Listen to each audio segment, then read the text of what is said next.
Alright, we're doing some more Lewis structures here. First column's going to have our valence electrons, and our first molecule we're looking at is Nh3 Ammonia. Alright, so nitrogen has 5 valence electrons, and hydrogen, each of those would have 1. So this entire molecule has 8 valence electrons. Alright, when I arrange them in space, I'm going to put the nitrogen in the middle, have the 3 hydrogens around it. That takes care of 6 of my electrons, so the other 2 must be sitting on top of a nitrogen. And if I check my formal charges, hydrogen with a single bond has a formal charge of 0. Nitrogen with a lone pair and 3 bonds would also have a formal charge of 0. So we have a shape of AX3E, or trigonal pyramid.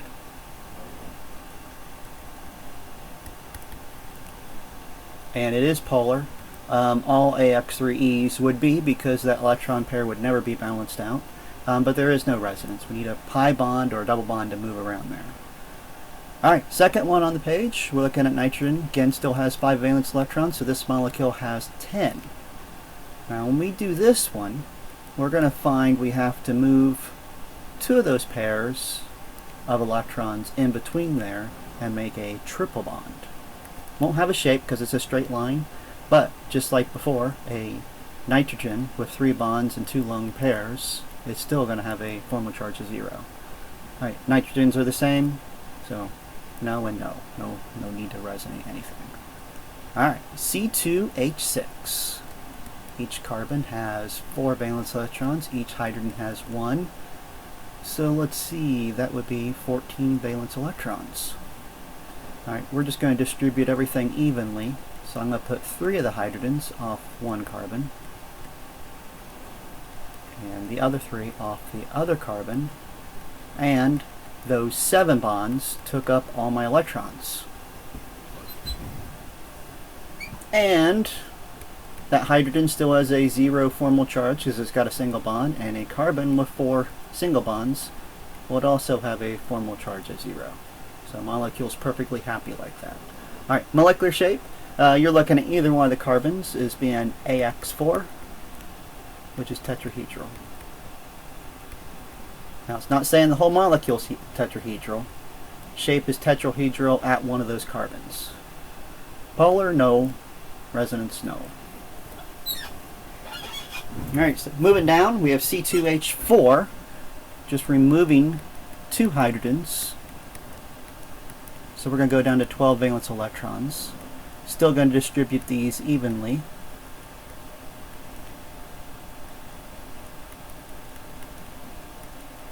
And that takes care of 10 valence electrons. So to put the other 2 in there, probably best to actually end up making a double bond. And we still have the exact same thing as before. We've got formal charge of 0 for hydrogen, and any carbon with 4 bonds has also got a formal charge of 0. So at the C's, we have AX3, which is trigonal planar. No polarity, no resonance. No need to move that double bond around anywhere. Alright, going to go to C2H2, going to remove 2 more hydrogens, going to go down to 10 valence electrons. We'll find that this only works if you put a triple bond between the carbons. Still zeros. But now we have, around either one of the carbons, AX2 linear. No resonance or polarity. Alright, on the next one, there's actually 3 different ways to do it. We're going to do one on this page, and then I'll show you the other 2. The only thing that's really changing is the bromine's bringing a heck of a lot more valence electrons to it. So let's see, we have 10, 24. Alright, I'm going to do my first one and put the bromines on opposite carbons and the hydrogens on opposite carbons. Go full symmetry. That takes care of 2, 4, 6, 8, 10, 12, 14, 16, 18, 20, 22, 24. Looks very much like the C2H4 above, so we know that the carbons and hydrogens are fine on the formal charge. The bromine's the only thing that's really new here. And any bromine that has 6 lone electrons and 1 bond has a formal charge of 0. Now, shape is around one of the carbons. Either one of the carbons, it'd be AX3, which is trigonoplanar.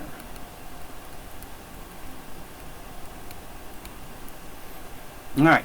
The bromines won't necessarily cancel each other out here. They're both pushing, the polarity between the carbons and the bromines don't actually oppose. So this is actually slightly polar.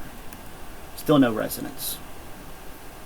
All right, now, the next way to do that one, just the bromine one, what we're going to do is switch these two. Oh, there we go. And what I mean by switch them, going to leave the hydrogen and the bromine on this side just like they were, but over here we will flop the bromine.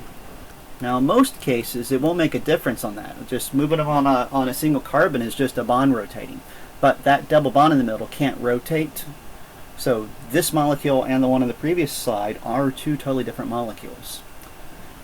Only thing that really changes is the dipole moment. Since the bromines are now actually across from each other, they are canceling each other. They're canceling each other out. So this molecule is not polar.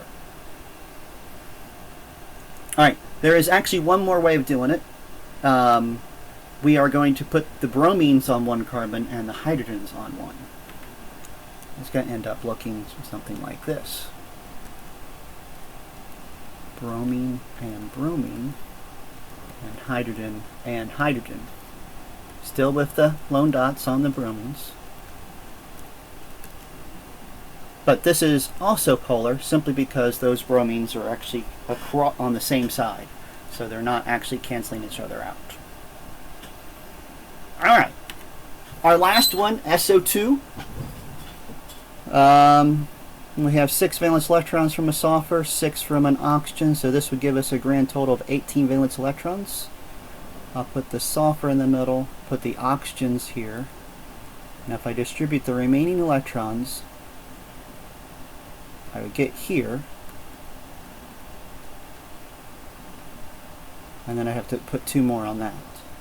Alright, but right now we have a formal charge of -1 on each oxygen, and we would have a formal charge of +2 on the sulfur. And I can get rid of both those problems by taking those 2 electrons and those 2 electrons and making a double bond. So we have a situation where each oxygen has got two pairs of electrons and double bond going to the sulfur. Sulfur in the middle has got 4 bonds going to it and 1 pair. Alright, but if we check our formal charges, an oxygen with double bond and 2 pairs of electrons does have a formal charge of 0, and sulfur with 2 double bonds and a lone pair also has a formal charge of 0. Perfectly acceptable structure. Alright, this is going to be AX2E, which is bent.